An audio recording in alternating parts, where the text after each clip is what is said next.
Positive global સંકેતોએ બજારમાં 4 દિવસની સુસ્તીનો કર્યો અંત. નિફ્ટી લગભગ 130 પોઈન્ટ વધીને 25,950ની ઉપર.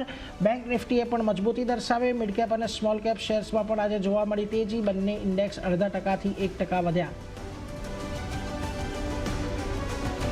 આજે ફાર્મા શેરોમાં ચોતરફ ખરીદી. ફાર્મા સેક્ટર ઇન્ડેક્સ 1.25% વધ્યો. પુણેમાં હોસ્પિટલ ખોલવાના સમાચારથી મેક્સ હેલ્થમાં ઉછાળો, જેથી નિફ્ટીનો ટોપ ગેનર્સમાં સામેલ લોરસ લેબ્સ, ગ્લેનમાર્ક ફાર્મા અને બાયોકોનમાં પણ આજે આવી તેજી.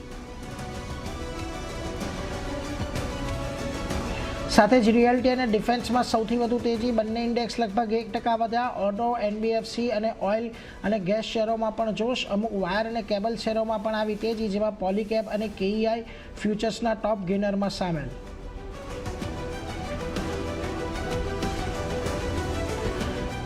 ભારતીય ફાઇનાન્શિયલ સેક્ટરમાં આવશે સૌથી મોટું એફડીઆઈ. શ્રીરામ ફાઇનાન્સમાં 20% હિસ્સેદારી ખરીદશે જાપાનનું એમયુએફજી ફાઇનાન્શિયલ ગ્રુપ.